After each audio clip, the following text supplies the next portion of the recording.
Hello दोस्तों, मैं हूँ वर्णी सिंह। अगर आप एक ग्लोबल न्यूज़ फॉलो करते हैं तो आप तो ये जानते ही होंगे कि हमारी धरती के सबसे पावरफुल देशों के बीच बॉन्ड्स धीरे धीरे टूटते जा रहे हैं। जैसे जापान की चाइना से, यूएसए की नॉर्थ कोरिया से और यूएसए की चाइना से हॉस्टिलिटी आसमान छू रही है।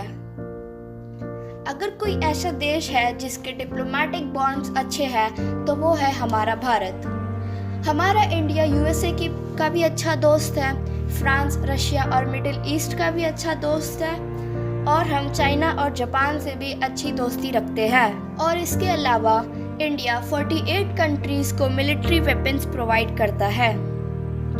और बस इतना ही नहीं, हमारा इंडिया यूएस पीस कीपिंग का थर्ड सबसे बड़ा कंट्रीब्यूटर भी है।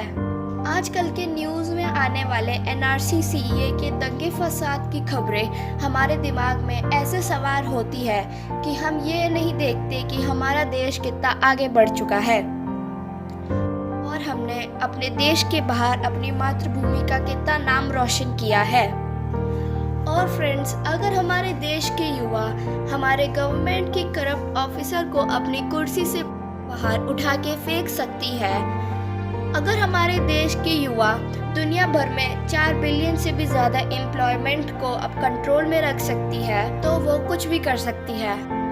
Our India changed so much in the past 20 years. Our international bonds was one of them. Due to our great leaders and supporters, we feel proud to be an Indian.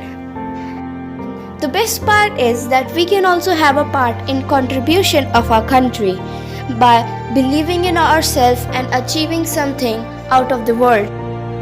The day won't be far when the history will repeat itself and make India a golden bird again. Hope this piece of information made you feel even more proud to be an Indian.